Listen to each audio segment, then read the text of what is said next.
Jornal das 11 com o Miguel Videira. Miguel, já chegou ao aeroporto de Tenerife o primeiro autocarro com passageiros do navio Ondius, afetado por um surto de antavírus. Foi o primeiro grupo de passageiros a ser retirado da embarcação. 15 espanhóis que vão agora receber assistência no Hospital de Madrid. É isso que adianta a TVE, a televisão espanhola. Pouco antes do início do desembarque, a Ministra da Saúde do país vizinho deixou aos jornalistas a garantia de que os passageiros do navio Ondius estão assintomáticos, dados e afirmação feita com base na verificação realizada pelos médicos do Serviço de Estrangeiro de Saúde que tiveram acesso ao navio. Lo que nos transmitem é que todo o pasaje sigue assintomático. O que nos dizem é que todos os passageiros estão assintomáticos.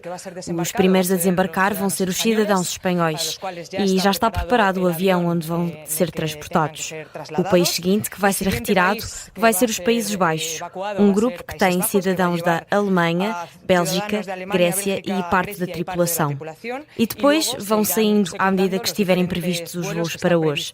Canadá, Turquia, França, Reino Unido, Irlanda e Estados Unidos, que vão desembarcando à medida que os voos estejam previstos para sair. Desembarcando según vayan los vuelos estando previstos para salir. O último grupo de passageiros a sair, segundo a Ministra Espanhola da Saúde, é o grupo de cidadãos australianos. O voo de repatriamento está previsto para amanhã. Ora, esta é uma operação que está a ser coordenada pelo Diretor-Geral da Organização Mundial de Saúde. E em resposta às perguntas dos jornalistas, Tedros Ghebreyesus reforça, mais uma vez, que não há comparação entre o antivírus e a Covid-19. Isto não é o Covid e já o dissemos muitas vezes. E quando o dizemos, é sério. O outro ponto que gostava de esclarecer e que indiquei na mensagem que escrevi à população de Tenerife é que o risco para a população local é baixo. Eu quero que a população nos ouça e que acredite no que dizemos. So I want the local people to really listen to us clearly and trust what we say. É isso que pede o Diretor-Geral da Organização Mundial de Saúde, declarações nas Canárias. Os passageiros, como já aqui demos conta, já iniciaram o desembarque, vão ser repatriados para os países de origem a partir do aeroporto de Tenerife. Para já saiu apenas o grupo de passageiros espanhóis. Aqui na Rádio Observador ouvimos hoje o Presidente da Associação dos Médicos de Saúde Pública, que reforça que é preciso rejeitar alarmismos. Bernardo Gomes afirma que foram tomadas medidas adicionais nesta operação, não por causa do risco de contágio, mas essencialmente por precaução e tendo em conta também o alarme público criado em torno deste caso. O Centro Europeu de Controlo de Doenças mandou um perito a bordo também para tentar verificar o estado dos passageiros, estavam todos assintomáticos, felizmente. O que é que acontece? Foram libertadas também recomendações no sentido de que, para salvaguarda de todos os profissionais e mesmo até para cautelar fatores imprevistos, nomeadamente alguma coisa que possa ocorrer de transmissão, foram tomadas medidas adicionais, mas o próprio CDC, no sentido de não facilitar, emitiu recomendações para que houvesse uso de equipamento de proteção individual e houvesse todos os cuidados no sentido, até mesmo os próprios voos que vão levar estas pessoas, não são voos comerciais. Bernardo Gomes explica ainda que a transmissão do antivírus tem poucas semelhanças com o da infecção por Covid-19, ainda que... Pode ocorrer, mas depois parece não haver capacidade de haver transmissão sustentada, ou seja, um indivíduo A consegue, mas infectando o indivíduo B, ou C, ou D, esses depois não conseguem passar o testemunho para a frente. E, portanto, em termos de capacidade de transmissão exponencial, ficamos ali limitados. Até mesmo a literatura diz que não há, simplificando o número básico de produção, aquela capacidade de multiplicação, sendo abaixo de 1, ou seja, não há a capacidade de transportar de geração em geração de infecção um número crescente. O Presidente da Associação de Médicos de Saúde Pública sugere também que este possa ter sido um surto esporádico de antivírus. Vladimir Putin acredita que o conflito na Ucrânia está perto do fim e rejeita Donald Trump no processo de negociações. Agradece, mas, diz Putin, é hora dos Estados Unidos ficarem em segundo plano. O Presidente da Rússia admite ainda encontrar-se com Zelensky, cara a cara, avança a agência TASS, mas só quando estiver pronto um acordo de paz para assinar. Прежде всего касается России и Украины. Acima de tudo, diz respeito à Rússia e à Ucrânia. Se alguém quiser ajudar, vemos que é o caso da administração norte-americana e do presidente dos Estados Unidos, que está empenhado em alcançar um acordo. É claro que ninguém precisa deste conflito e todos têm outras prioridades. Agradecemos, mas este é um assunto que tem de ser tratado entre a Rússia e a Ucrânia. O Ocidente prometeu ajuda e depois começou a alimentar um confronto com a Rússia, que ainda dura atualmente. Penso que a questão está a chegar ao fim, mas é um assunto sério.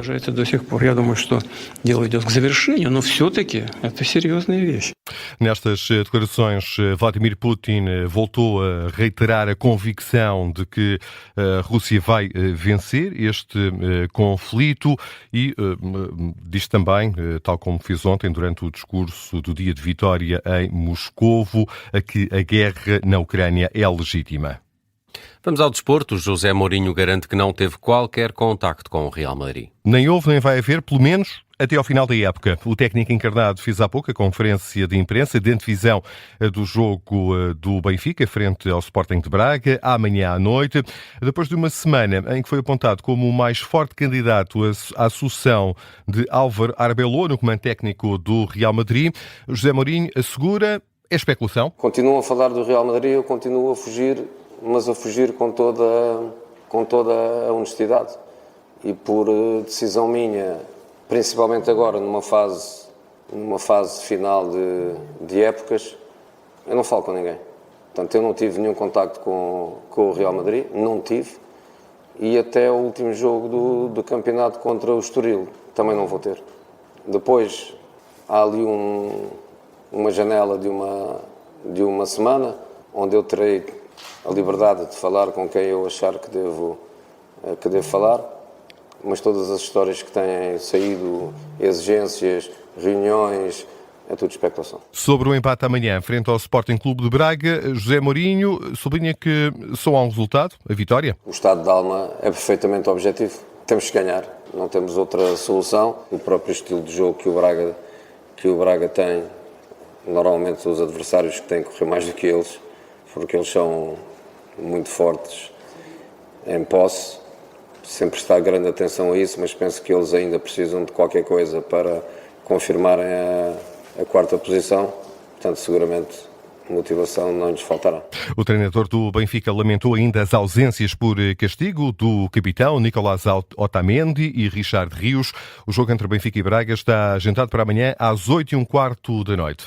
E é uma emissão especial de desporto dupla que vai acompanhar o jogo do Sporting Rio Ave e também esse Benfica-Braga. Que outras notícias estão a marcar a atualidade? Mondial, que momento acaba de passar Sébastien Ogier, até aqui o líder do Rally de Portugal, segunda prova do Campeonato do Mundo de Rallys. Nelson, Sébastien Ogier tinha uma vantagem de 17 segundos para Thierry Neuville, mas teve aqui um pequeno percalço. Acaba de furar e teve de parar na classificativa Vieira do Minho 2, um furo no pneu frontal direito, obrigou esta paragem de Ogier, que já retomou a prova. Vamos ver que tempo consegue fazer e que tempo fez Thierry Neuville. Tinha uma vantagem de 17 segundos, mas que me parece aparentemente terá demorado perdida mais, não é? Nesta troca de pneus. Depois desta etapa falta apenas uma, mas é a Power Stage, é um traçado bastante pequeno, em que é mais difícil recuperar o tempo que poderá ter sido perdido aqui com este furo de Ogier, que tinha uma mão na 8ª vitória no Rally de Portugal. A ver, vamos como termina, mas não parece grande a figura para o português nos próximos minutos. Golpe de teatro para nesta edição do Rally de Portugal com este furo de Sébastien Ogier. Foi ainda no início da etapa, como se vê, ele agora vai ter de fazer os 21 km. Ele vai endiabrado, estamos aqui a olhar para as imagens de televisão, endiabrado.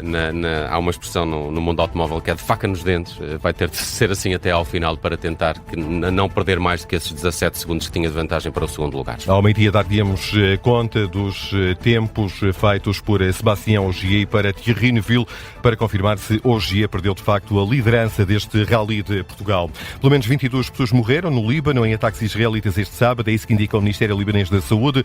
Entre as vítimas há 4 crianças, uma delas, uma jovem de 12 anos, estava com o pai numa moto atingida numa província no sul do país. Pai e filha morreram.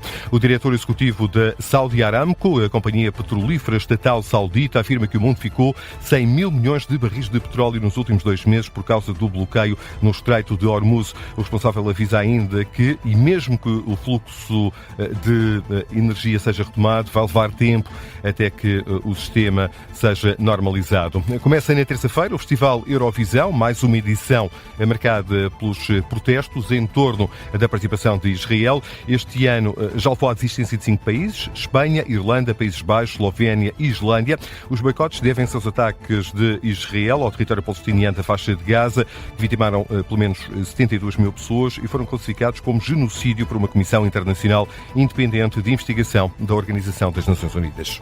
Há mais notícias com o Miguel Videira às 11h30.